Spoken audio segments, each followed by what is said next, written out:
It's the Rangers Journal now. Good evening, everyone, and welcome to Wednesday's edition of the Rangers Journal. I'm your host, Jock, and tonight we will be digging into last night's result a wee bit closer, and we'll also be taking a look at what our European ambitions are, obviously, now that we're in the next round. To help me do that, I'm joined by one of our graphics gurus and one of our stat guys, Doug. Doug, how are you, mate? Not too bad, just trying to get through the heat. I think we all have sketch porn at me here. And to help as well, I've also got Stevie. How are you doing, Stevie? Evening, mate. I'm good. I've got a fan to hand, so I well prepared. It's roasting. All good. Thanks. I think Doug's got a fan as well. I think I'm investing in one of these wee fans you plug into your computer, keep you cool. I'm waiting on Dylan joining as well, so we'll have a fourth as well. So there's plenty of us to chat and discuss. So, as I say, the Russell Martin era suffered its first loss last night away in the Czech Republic to Plzen. An action-packed game, shall we say? Just probably more action-packed than the wrong end of the pitch for some of us fans. So we went through thanks to obviously the home leg, which basically set the tie up and ensured that if we nicked a goal over there, it probably would do us justice, and it turned out to be that way. Really, it was a bit more comfortable in terms of scorelines. Doug, whenever you seen the lineup, then how did you see the game going initially? Whenever the lineup was announced. The game by and large went kind of how I thought it might. Although we did play maybe a little worse than I expected in some respects, but I did expect Plzen to dominate the game. First and foremost, as a home team, they were always going to be coming out and coming hard at us because they had 3 goals to try and make up. So if I was them, I'd been saying put the pressure on, try and get an early goal. And that's essentially what they came out and tried to do. They got their goal, albeit not until just before half time, but that is a good time to get a goal. So go in, reset and go out for a second half. And they did kind of, despite us pulling one back, which I think in reality, at that point that killed the tie. But they still went at it and excuse me, and as I say, dominated the match. So on the lowdown, I predicted 1-1, which it looked like it was going to be until the last couple of minutes. So as I say, it went kind of how I was expected. That being said, as I say, I do caveat it with there were aspects of our game that were poorer than I thought, in particular in defence, as I'm sure we'll talk about. Yep. Dylan, welcome, mate. How are you? I'm good, lads. I'm good. Thanks for having me on. Sorry I was late. No, you're fine. Dylan, I'll come to you then. When you seen the lineup, how did you expect the game to go last night? Were you much aligned with Doug, or? I thought that's what I was wanting. I was sort of calling out for Raskin to play in the 6 to see how we done. I would have maybe liked to see Rothwell further up the field because I think he's really tidy on the ball, probably our most technical player on the ball. The lineup is exactly what I expected, and I expected a lot more from them, to be honest with you. I expected them to be sort of like the last game when we played them and be a lot more energetic, I think, and moving about the pitch, getting on the ball, making things happen. I don't know if we seemed leggy or spooked or everything was just sort of, we were second to every ball, giving the ball away too easy. So, yeah, it was a bit of a shock, considering that's the lineup that I was hoping for. But it was a shock to me, mate. Stevie, just to recap then what you thought then, obviously, of the lineup and just a quick on how you thought the match went. It was pretty much to echo what the boys have said. It was kind of the team that I expected to see, to be fair. But overall, it was a very disjointed performance, real lack of cohesion. Like Dylan just said there, we really were poor in possession. We gave it away numerous times, inviting pressure onto ourselves, which was needless. Tempo wasn't great. But as you said right at the top, we'd done all the hard work a week ago. You know, we essentially got the job done at Ibrox with a really good performance last week. So it almost allowed them to kind of just conserve last night and just get the job done, get through the tie, which is all that really mattered. But I think, given obviously the circumstances of the 2 domestic games, following up with defeat, it's no ideal for anybody, especially the manager. But ultimately, bottom line, they progressed, and that's the most important thing. That's it. That's it. We got through. You know, it's another, was it £4.3 million? I think that's roughly €5 million in the bank. So it's another top up of the coffers. Hopefully, which we'll probably be spending on a couple more players with the Mendy, the incoming centre back. Probably going to be a nice next couple of days for what we're seeing online. As Doug, you touched on earlier, then, you know, they scored right before half time. As you say, it's a perfect time to get a goal. Right before, you know, it totally changes the team talk for both sets of teams. Did you expect any kind of reaction in the second half from the team coming out? Did you expect any changes, or did you sort of just expect it to go the way it went? I don't think it necessarily changes our team talk too much. You know, you'd have presumably been telling them to just keep things going, keep things ticking over. You know, don't deny them space. The main problem, I think, I mean, the stat that sticks out there, and I think the stat that's starting to become apparent to a lot of people, is the total shots there. You know, 27 shots against 9. Now, I would expected them to have had more shots than us overall, probably, because again, you know, they were trying to overturn a 3-0 deficit. But 27-9 is a huge swing. And I think it's something like 100 plus now shots that we've faced across the matches that we've played. Which is a massive amount for the few games for a team that certainly in at least 2 of those games should have been the dominant team.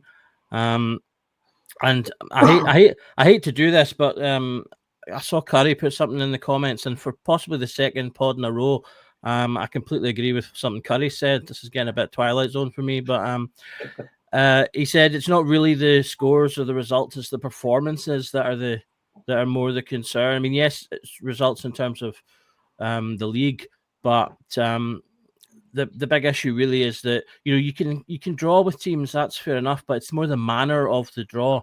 And I think that's the thing that's most concerning fans right now, even though it's really early doors. And I do think a lot of us, and I include myself in this, maybe panicking a little bit quickly, but it's because we're not really seeing any shoots of progression or shoots of where we're heading. Like, you know, Russell Martin talked about going through the pain and then it will click and it'll be so good once it does.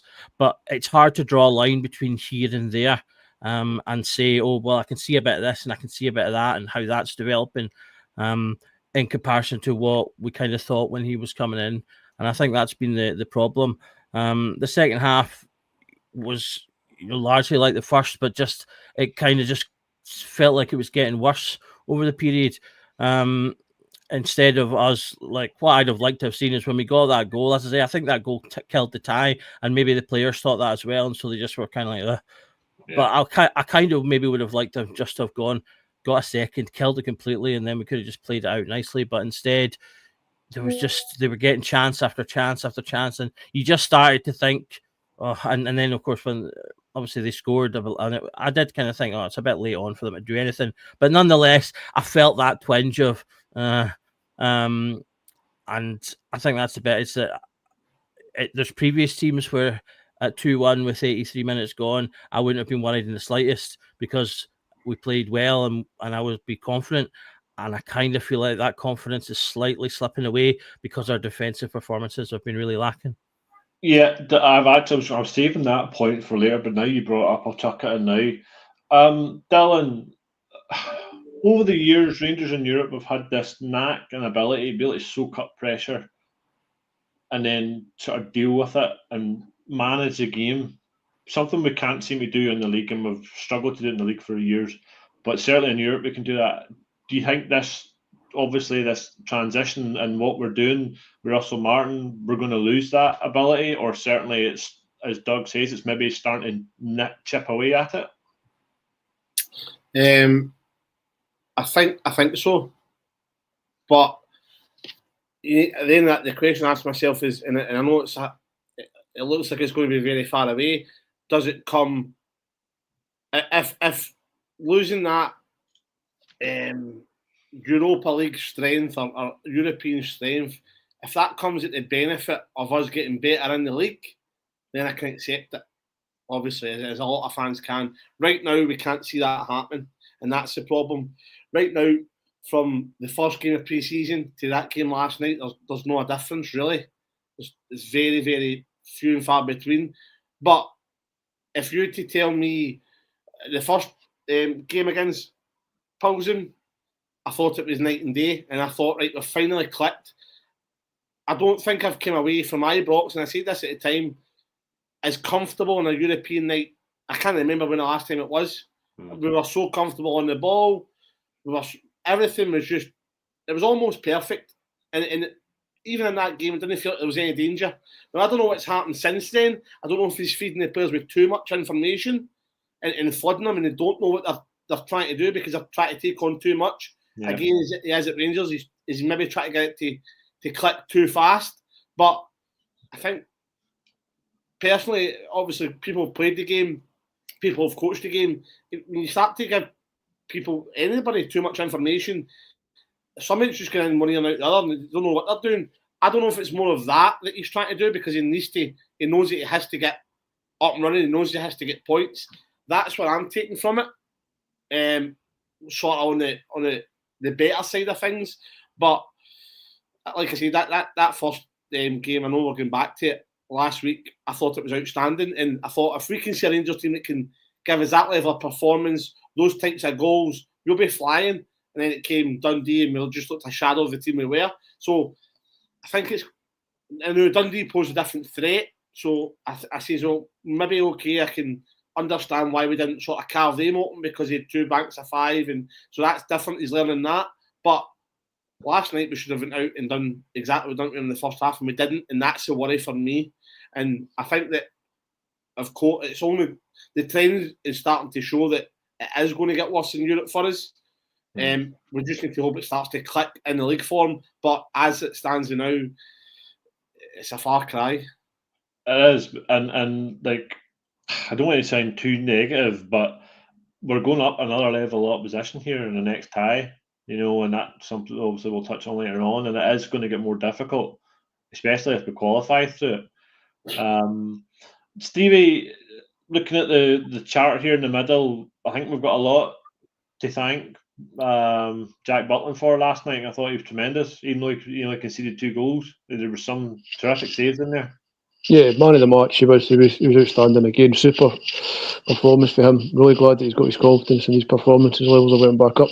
Just quickly in defence there, I know last night was pretty poor all round at the back, but I'm not defending Martin, but you have to consider that only really one of those signings was his. He's still got Tav, still got Suter, and he's still got Jeffy. Those aren't his players. I know he's got to coach what he's got, but clearly that's not his first picks in defence. So you'd hope that what we're seeing isn't going to continue. The boy Mendy's coming in; he should make a big difference. Get another left back. I thought Jeffy falling flat on his face for their first goal was just pretty much typical of his Rangers career. He's on paper, he's got all the metrics. He looks good, but then he plays and he lets you down. He's got to go. But sorry, to go back to your point about Butland, he was excellent. We definitely had a lot to be thankful for Jack, but that's his job. That's what he's there for. But I'm pretty sure he'd like to face less shots in these games. But hopefully this style is going to click because it can't really continue the way it's going. Because as you have covered, if we go up against a serious team, we could get absolutely spanked, and nobody wants to see that. I think a big concern for me after last night was Yefty's performance. I think it definitely wasn't a great night for him, and the fact that we don't have much depth there to bring on and try and rescue him when he's having a night like that, bring him out. But if reports are led to believe, he could be on the way out anyway. So, ideally that brings me we're bringing somebody else in, because folk were itching to see Arns get out of that position even though he's more than capable of playing it, because he done all right. He done all right, and I don't think he's done any worse than what Jeffers Jeffrey had last night. Yeah. It was just a stinker. It was just one of those that happens to everybody. So at some point in their career, they'll have an absolute howler, and that was just one of them. Doug, looking at the midfield, then obviously we get back into the game, one each. Lyle Cameron, right place, right time. I thought the initial build up for the goal was one of the only times where we kind of went direct through the middle, and it was a quick ball over the top that completely stretched them. And obviously, then we scored the goal from it. They're happy to see the young man get a goal, his first goal for the club. Absolutely. I'm a big Lyle Cameron fan, and as I say, I've said a number of times, I think he can grow into the next level and be a good player for us. He did a lot of something that I don't see enough of our midfielders do, which is late runs into the box. Yeah. People just weren't finding him or weren't seeing him for the majority of the match. I saw some people saying, calling him anonymous, which I thought was a little bit unfair, just because, as I say, I feel like he made a lot of good runs and a lot of good movements during the game, but people just weren't finding him with the ball or seeing him. Now that maybe there's part of that. Maybe he's not making the runs that the team are expecting him to make from their coaching. I don't know.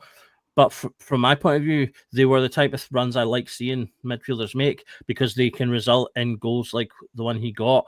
And to hark back to it again, we've not had a player since Scott Arfield really that does those types of runs on a consistent basis. Players do it, but Arfield used to do it all the time. And it was one of the things that I felt made him a really effective substitute in his sort of last season or two, because he would come on and he would suddenly be making those runs. The team who had been defending for however long weren't expecting them, and he would get late goals as a result of finding that space in the box.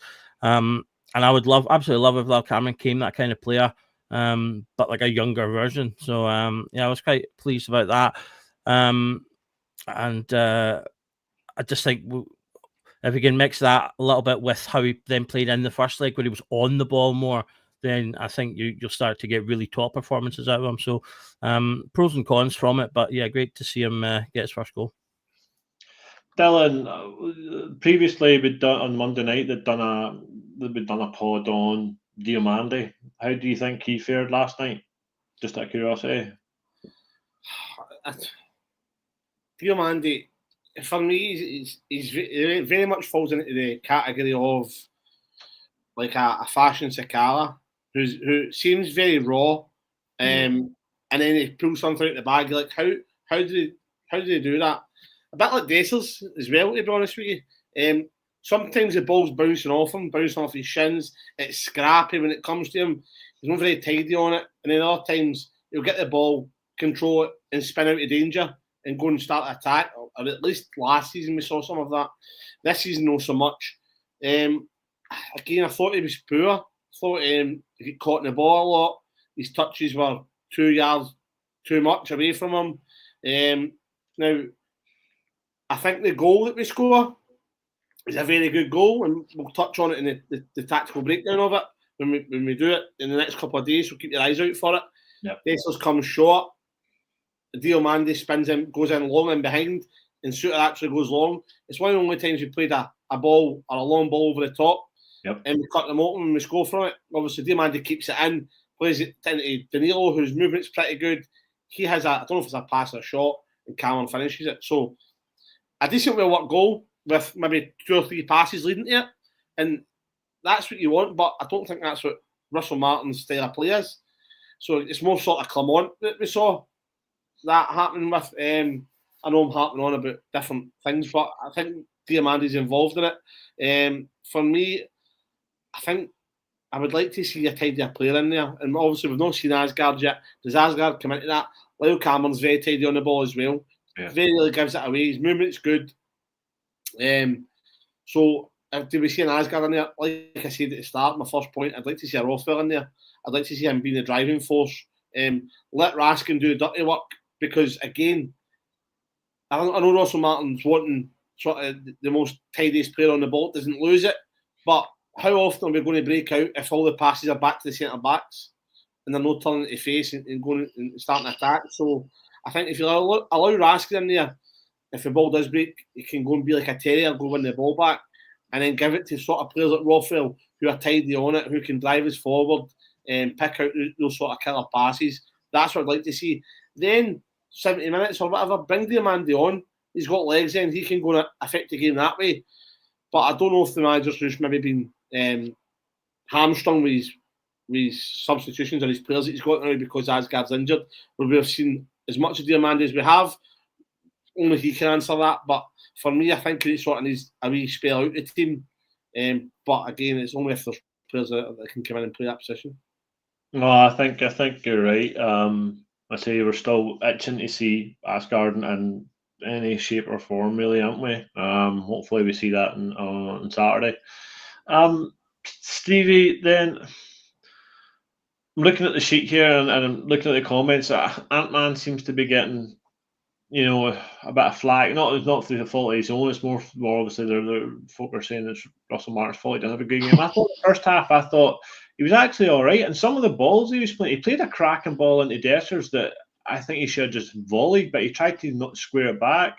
And then there was another sort of diagonal ball he played at the angle and for I think it was maybe Gassama to run onto, and it was a great, or maybe Diamandi actually.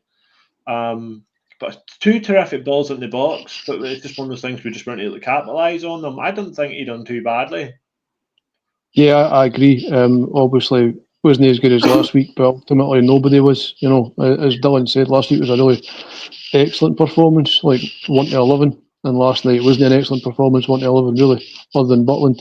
So I wouldn't be too harsh on the guy. And as you've just pointed out there, Tu's delivery. I mean, some of his deliveries, I say 9 times out of 10, he gets almost spot on. What he really needs is a proper number 9, like a real striker who's going to finish these chances, because he got 17 assists last season for his Dutch team, and it shows why, because his delivery is almost like it's weighted almost perfectly every time. It was a quiet game, or quieter game for him, but he certainly wasn't the worst player on the pitch. I'm sorry, I'm going to go back to what Dylan said there. See about Raskin, he's got to be that deep midfielder, because he's the tempo. Like, Rangers need to be playing at a much quicker speed. And whenever Raskin's in that position, especially at home, I would say, he moves the ball so quickly up the field. That's what we really need. And I think Martin, that's a huge call that he's got to make. I think that's really important, that Raskin has got to be that defensive mid, that anchor, or he's going to come under even more pressure, I would suggest. I would kind of take issue with a couple of the comments there, but I know it's not Q&A, but somebody was saying there that Rangers have went backwards under Martin. We've reached the European Champions League playoff round. That never happened last season. We're still very average in the league, but you can't say we've went backwards, because that's not accurate. I think there's a lot of frustration there, and we're still in this transition period, whether you like it or not. We're six competitive games in. This is just something I think we just need to maybe sit and suffer with until it clicks. And if it doesn't click, then it's on obviously the board. Then we'll have to look at that. But some of the stuff you see on social media last couple of days, last couple of weeks has been absolutely wild, especially today. But I mean, I know, and like, see, people are saying the same crap. If we could do the same crap and we could just sack him and we could just go again, and he'd be one of the quickest managers ever to be in and out the door. Rangers sorry, Stevie. Rangers traditionally have a proud history of not sacking managers and being successful and having long tenures. Now we're in the stage where we're like a Premier League club itching to stay in the Premier League. They'll chop managers left, right, and centre just to try and stay there. We don't want to get into that cycle, because we'll never ever get out yet if we keep doing that. We've got a new ownership, we've got a new recruitment team, we've a new football structure in the background, something we haven't had. We need to give it time. It's just it's middle August. You know what I mean? It's middle August. We just need. I think we just need to just try and chill out a wee bit, even though the results are just not going the way we're going. But Russell Martin did say that at the start. That's going to be his hardest job, is doing all this and trying to be successful at the same time. I think it's going to be a long season. if we're trying to get rid of him now, because those guys aren't going to get rid of him. So I'll get my rant over. Go ahead, Stevie. You just lifted that out of my head. That's exactly what I was going to say. It's like, I get it. It's difficult. I mean, it's difficult to watch them now, but ultimately, we've signed 9 quality players. There's probably another 2 or 3, maybe even 4 coming in. A few going out, hopefully. Excuse me. So yeah, like you said, the new owners, they spent 80, 90 million quid to get Rangers. Their biggest appointment's the manager. So say they sack Martin. What does that say about Fairwell? What does that say about Purdy? Just getting rid of the managers. Basically, everybody's admitting to instant failure. It's like, give them time. Let them actually bed in. It might take a few months. Got to just try and keep in touch with the top league through that time, but you have to wait and see what happens. Like I say, if we were to just sack the manager, then where are we? Back to square one. You need to get a chance. Doug, Curry's asking a good question here, probably going off topic, but who's excelling under Martin? Anybody? Be positive. Finlay Curtis. I've seen him.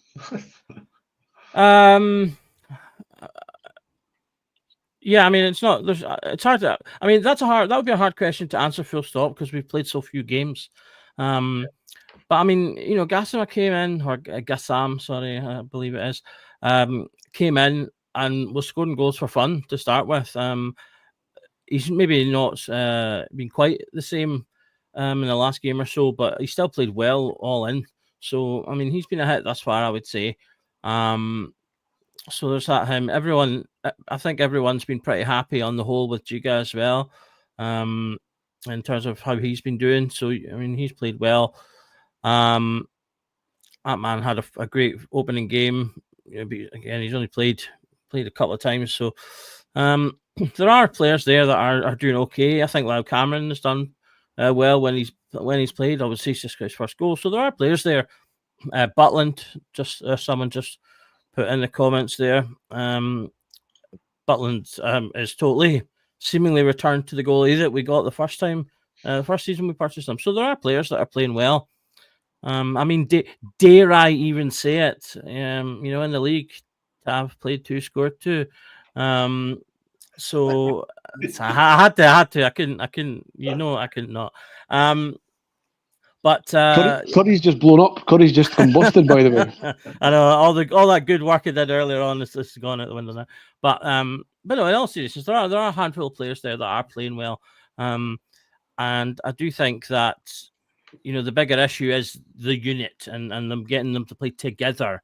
It's all fine and well, and you do need players that can have big moments and win you games with goals and things like that. That is something that is also something we have missed over the last couple of years since we kind of, in fact, pretty much since going back to 21 and 22, really. That was fine. He's in the comments. He missed it. It's fine. You missed nothing, Curry. Absolutely nothing. Yeah, I mean, we've missed moments players as well. Moments players, and when I say that, I don't mean that the way that some people used to say it about, say, Hadji, where he only pops up every so often, but moments players in that those that come in with key moments, big moments to win you games and to push you over the line. I think that there's potential in players like Assam, Ant-Man to have that in them. So there are players there playing well. I think the concern's more about the system. When we first started playing, our fullbacks were like really, really heavily inverting into the sort of defensive midfield area, and the Raskan and Diomande were kind of pushing outwards. And to me, that was, I was expecting that. That was what I'd kind of read about and looked up in Martin's system. But then in the last few games, they've not really been doing that as much, and the back four's been a little bit more flat, and that's led to the midfield kind of being flat and close to them, which has then and led to there being big gaps between the midfield and the attack. And that was a problem that we had under Clement as well, in terms of being large gaps between forward players and midfield players. So there's issues with the system, and I think that's the bigger issue rather than individuals. Yeah, I think you're right. Just give a shout out to Chaz there, who's kindly donated a Rangers Journal membership to one of our people in the chat, and he's also gave us a $5 as well. Thanks very much, Chaz, for the donations. Thanks for the support. We really appreciate it. even though it's tippy-tappy football. You have to get used to it, I think, for a wee bit longer. Dylan, we'll come back to the end of the match. We're the wee sidetrack there. We had plenty of chances last night, particularly in the second half. After we were taking the battering and we did soak up a lot of pressure. We did hit them on the counter-attack. I'd say maybe a good 4 or 5 times where we were through, and it was maybe 2-on-2 or 3-on-2, and we just never seem to find the final ball. Is that something that needs more practice? Is that just composure and those moments in the game where, because the result could be totally different last night if we'd taken those chances, because we could have won, we could have won 3-2, 4-2 easily. Aye, I think it's just time on the pitch, Joe. I think when you've just signed sort of Gassama and Ant-Man, I kind of knew they were attacking with Danilo, and when these players don't understand each other, it's hard.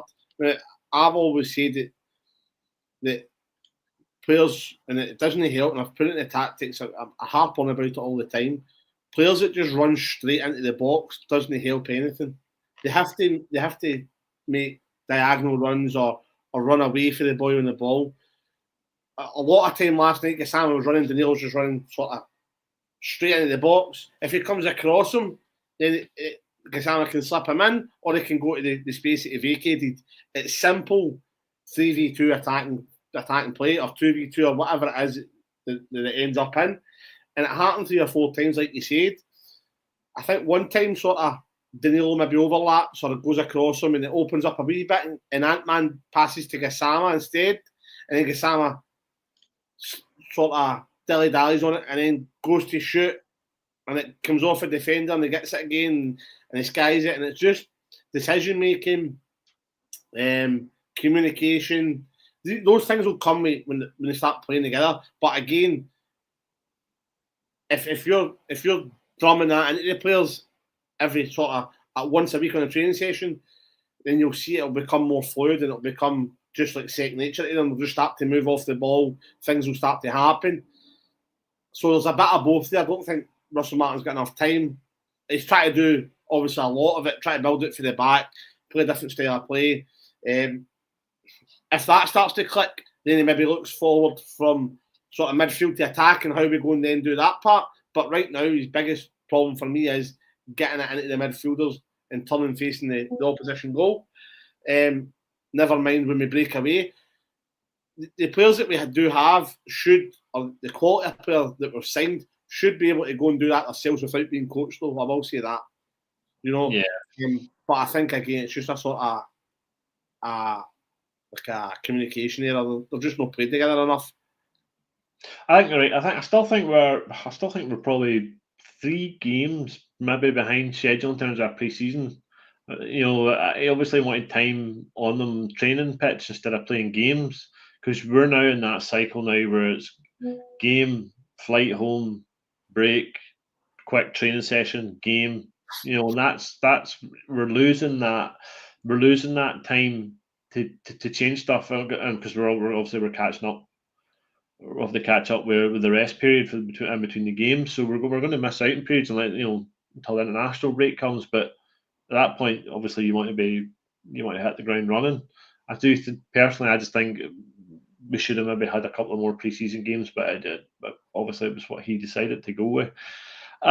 Stevie, we'll come back then, sort of full circle in the game. Then Desser's knee injury. Do you think this will force the club to pull the pin on a striker now? Do you think they'll do it before they get results on this? Obviously, on the scans in his knee, or do you think they'll just go ahead and buy now? I mean, we needed a striker either way, mate. We really, Dessers is not the answer. We all know this. He's fine maybe as a squad player, but yeah, we definitely need a new striker who's going to bring more to the team. I appreciate that they haven't been getting service. There's not been great service to the guys that have been in there. Dessers led the line well last week, but a centre forward, we are absolutely crying out for somebody to kind of finish the chances that the wingers should create once we get a bit more cohesion. Yeah, I really hope to see somebody. We've got that playoff money guaranteed. Obviously, a bit quiet when there's really striker, but anything I see at him, really impressive movement. Good finisher, takes pot shots outside the box. everything that we're kind of missing. So I'd love to see somebody in that mould. And just quickly, can I go to Phil, Rangers Till I Die, in the comments? He's made a really good point there about the style. Sorry to veer off the subject, but he's like, we need to be more pragmatic, and I 100% agree with that. We need to kind of be a bit more flexible. Russell Martin cannot keep going with this one way. He says he learned his lesson from Southampton, so show it. Be a bit more pragmatic in your in-game management. Yeah, well, that's something he did highlight shortly after when he was on Sky. So one of the things I watched whenever he was first sort of heavily linked with the job was a bit lessons learned from the style of football he was trying to play in the Premier League. Just wasn't working with the players they had. So you're right. I think that we'll just need to wait and see if he implements what he's what he's saying. I watched. Sorry, can I say one more quick thing, mate? I watched the Leeds Southampton playoff final last night. I just wanted to roll it back and see how they played in that game. In the first 5 minutes, they hit 3 long diagonals, which caused Leeds problems. I was like, should be doing that at Rangers. Mix it up. You know what I mean? He's done it before, but it was 3 centre backs he was playing. It wasn't the full backs. It was 3 proper defenders, 5 in the middle. So it's maybe something else to look at as well. So that's what got us our goal last night. It was a different ball from what we were playing, and it was the first time we probably really tried it, and it stretched the game, and we got in behind them and we scored. So, like you say, mix it up and don't keep doing the same thing over and over again, because it drives the support man. Doug, then we've qualified. We're through. Then we know it's Bruges next. Obviously, we played Bruges in the pre-season friendly. We drew 2 each. We get pretty much a good lesson in football. I think the first half at Ibrox, and then obviously the subs changed it, but then they changed as well. What are you expecting then from Bruges now that they're well on their way under season? Well, yeah, I expect similar to that first half. They're a good team. They're obviously further ahead in terms of their a team build than where we are now. I think a lot of people were looking at that, going, yeah, that's where we want to get to at some point from that first half. I've been saying all along that you don't get any easy teams when you're at Champions League level, even in qualifiers, and Bruges are no exception to that. But at the same time, they are a beatable team. We just need to be, at our best to do so. If we go out and play like we did in the first leg against Plzen, then I've no doubt that we can beat them. If we go and play how we did in the second leg, then they'll walk away with a comfortable victory themselves. So it really will come down, I think, to how we perform. Just come out over those 2 legs. But they are a beatable team. We have in this round and the playoff round, we got the best draws I think we could have gotten. Yeah. So we need to make the most of that now and get ourselves to that final hurdle. It's nothing different to the previous regimes, really, in that we're aiming to play a style of football primarily that suits Europe better than it may do domestic. So there's that caveat. We get more space in these games, which for players like Sam and Anton is going to be exactly what they want. It then comes down to, can you find them in good positions? That was something we didn't do against Dundee. We weren't finding our wingers in good positions. We weren't hitting them early enough. So, by the time they were getting the ball, they already maybe have 2 players around them. We will find them easier in European matches because teams will come at us more because they're of similar, if not better, level than us. So, as I say, it's a tough game because they're all tough games. There's no easy goes in the Champions League. But as I say, it's a game that can go either way. So it just depends on how we turn up. If we play to our strengths and players, from what I've seen of the new players, they play to their strengths, then, as I say, we can definitely get through the tie, but it will be a tough one. Dylan, just your thoughts then. Obviously, the next phase, what you expecting for Bruges? It'll be a tough game, really tough game. I think. I think they're a Champions League team. They're in it quite often. But do you know something? I wouldn't be surprised if we turned up. I genuinely wouldn't be. And this is, again, this might be where you see, in the past, leading up to now, we would all be going into this worried, but a wee bit of confidence, you know, at Ibrox we can take them, and then we just need to make sure when we go away, that's what everybody would be saying. So I think I'm still a bit of that mindset. And if we turn up to Ibrox and we get absolutely walked over the top of, then I think it will tell you that we've lost a stature in European football, like you asked earlier. Yeah. So I think it'll be a tough game, mate, and I think that if we turn up like we did against Pils in the first game, then I think it'll be a really good game of football, and we can hurt them. But if we start to, I just think there's so much, even individually as players, I think they're shying away from it as well, not being brave on the ball. I don't think they're moving into the spaces at the right time.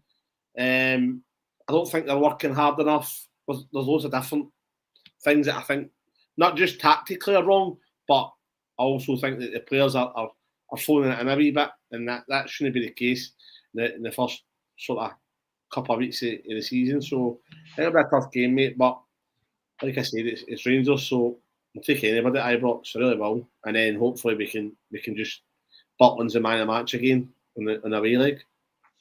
Yeah, I think you're right. I think like at Ibrox, I'm confident against most opposition that come, because I think the players do seem to struggle in the atmosphere and the grandeur of it, and I think our players obviously grown confidence for that. We've seen it over the years, and as you say, last week's performance was ideal. It's what you wanted. You try and kill the tie off at the home leg, get a good number of goals in the score sheet, and then you can go over there and probably, as you say, sit back and hope Butland doesn't face an R27 shots.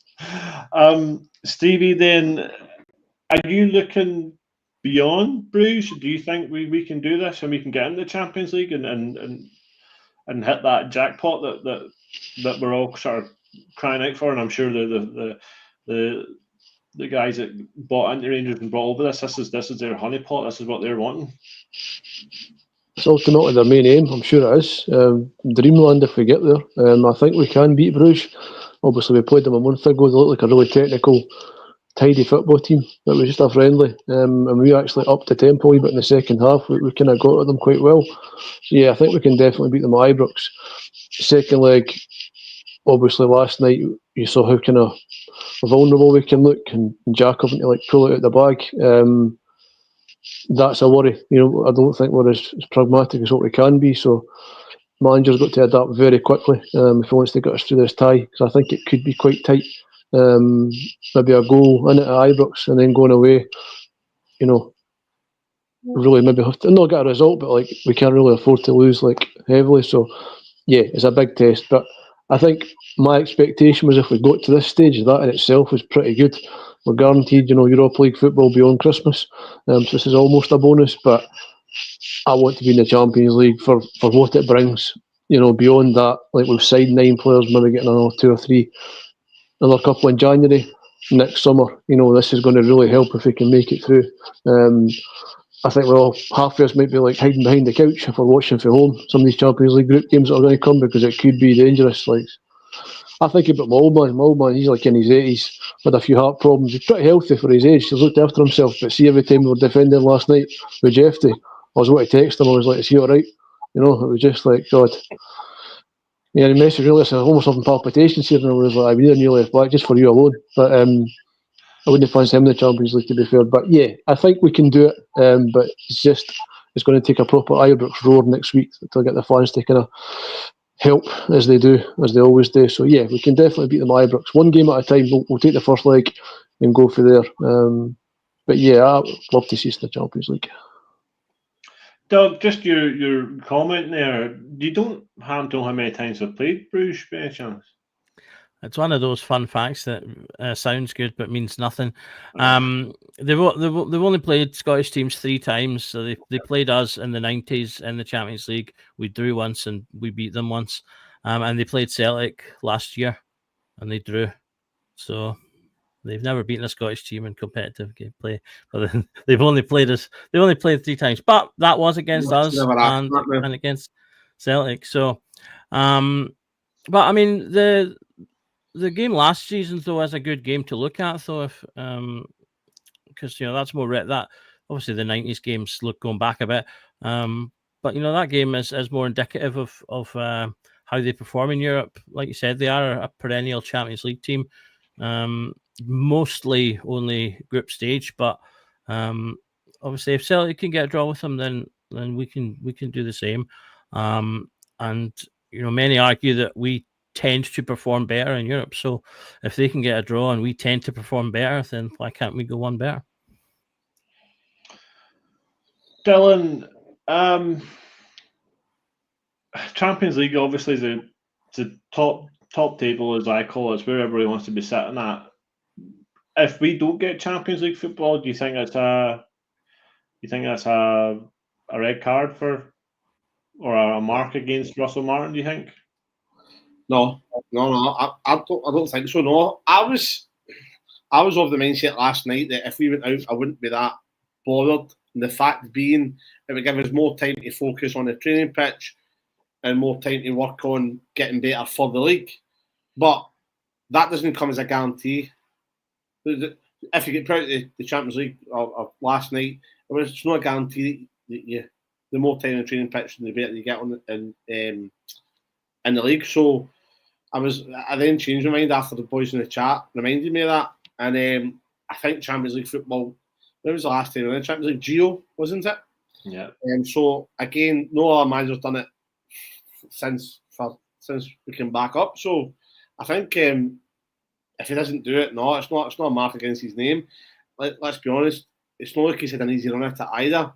He took a Rangers team that was in bits as well. Sort of aging players. We're in a rebuild. He's trying to implement a new system. I think if he gets into the Champions League, he should get probably a lot of credit, to be honest with you. Yeah. A massive credit. But again, it's credit on it's not on performances, and I think that's what a lot of fans have the issue with. If they can see it building week by week and getting a little bit better and a little bit better and a little bit better, then I think they may be more patient. But now it just looks like it's going nowhere. But again, things in football are funny. They'll just start to click at some point, and like they did at the first Plzen game, and we'll cut things open. Stevie?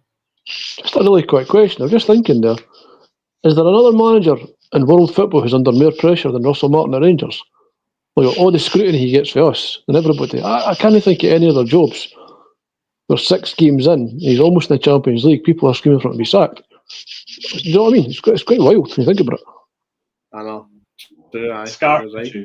Scar tissue. That's what it is, Stevie. It's scar tissue. We're just we kind of keep sacking managers. If you watch, there was a good thing there with Marcus Rashford that's just been released there this evening, and he talks about transition and talks about what's happening at United, and it echoes true to what's happening at Rangers. That we kind of keep going on a cycle of managing something because the transition will always be in transition. You need to start the transition and go to the end of it, whether it's successful or whether it fails. But you need to let it run its course. Dylan, she's well right. Everybody that, or most of the people that I spoke to, wanted a manager with a style of play. Now, Russell Martin has got a style of play, whether you like it or no. It's a style of play. It's worked down at the Championship.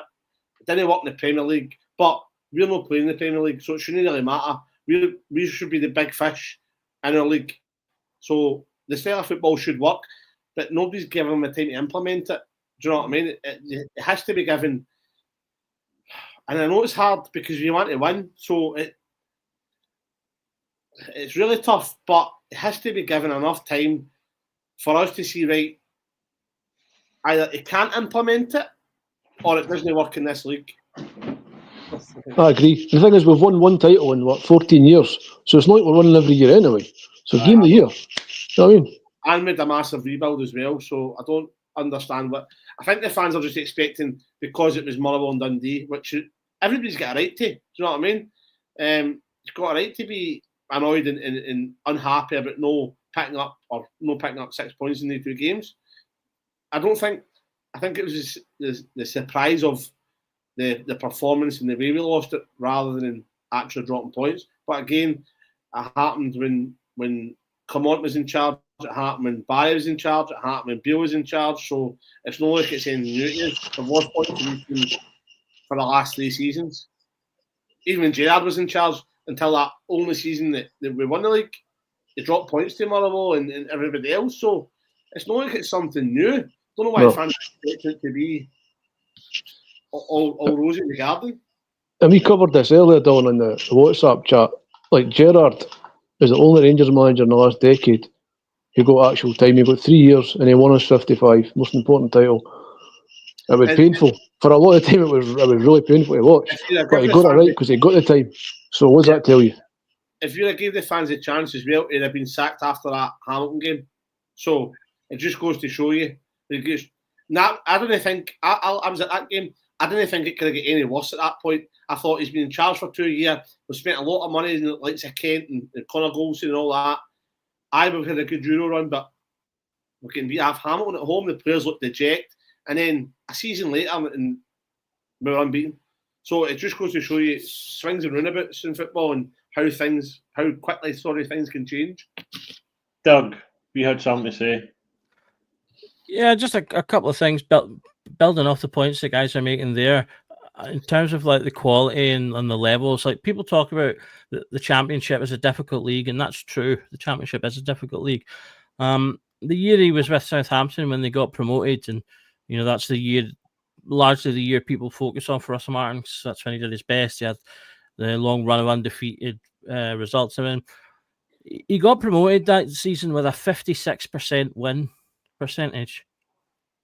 And you're looking at realistically having at minimum probably 70 to 75% win percentage if you want to win the Scottish Premiership, by virtue of how things shake down. That's a massive jump from in terms of success.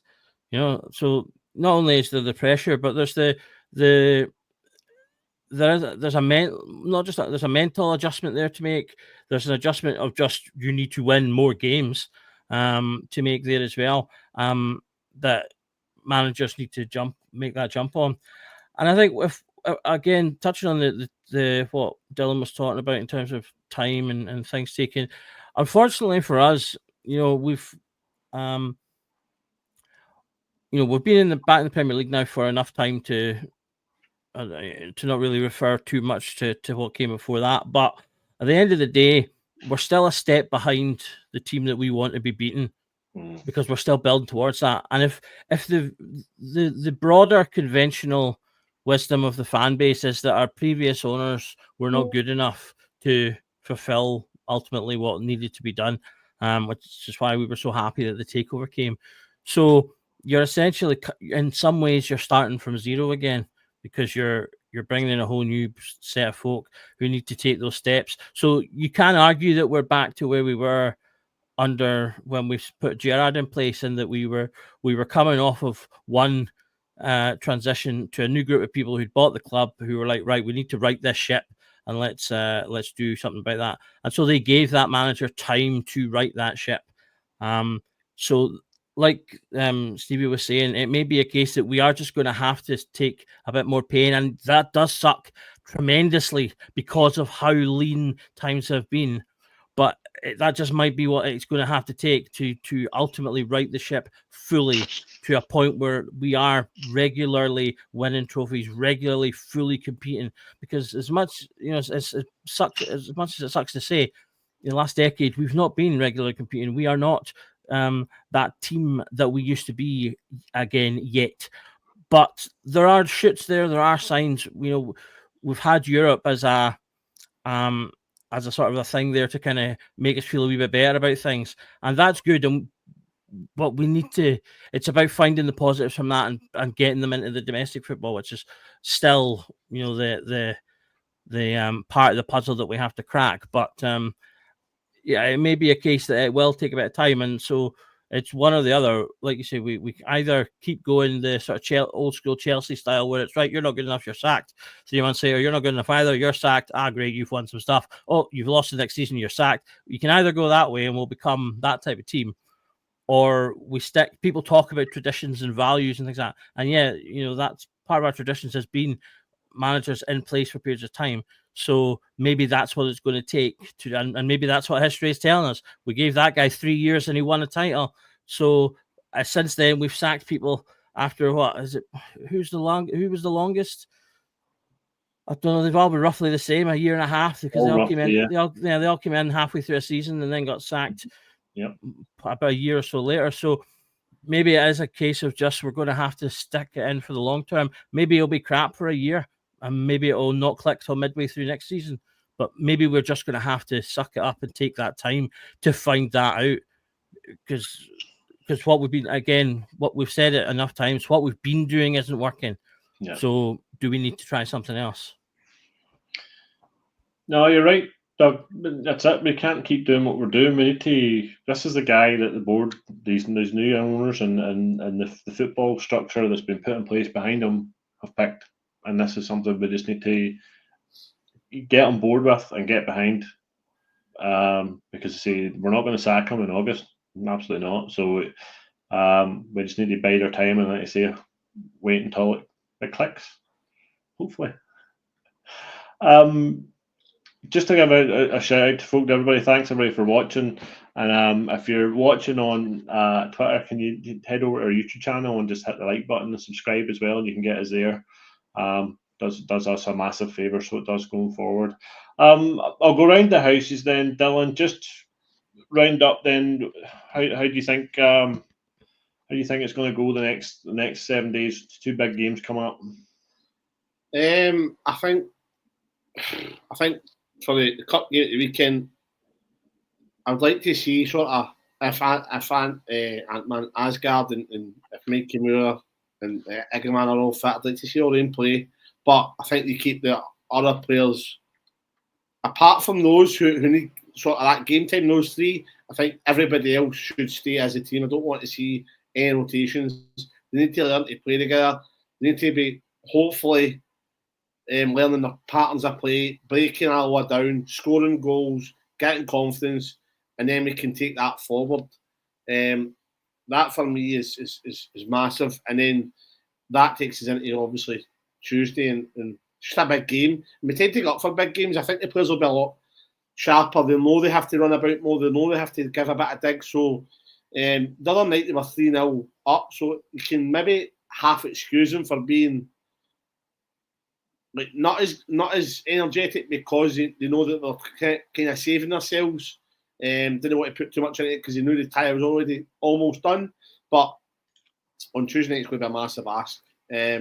But listen, the game the other night, me and Dave are going to break it down. We'll go through what was good in it, what was bad in it. We'll break down the goals. So again, stay tuned for that. Keep your eyes peeled because it'll be all over the socials, and we'll do a pod on it as well for the guys that are interested in how he's going to get better and if things are going to get worse.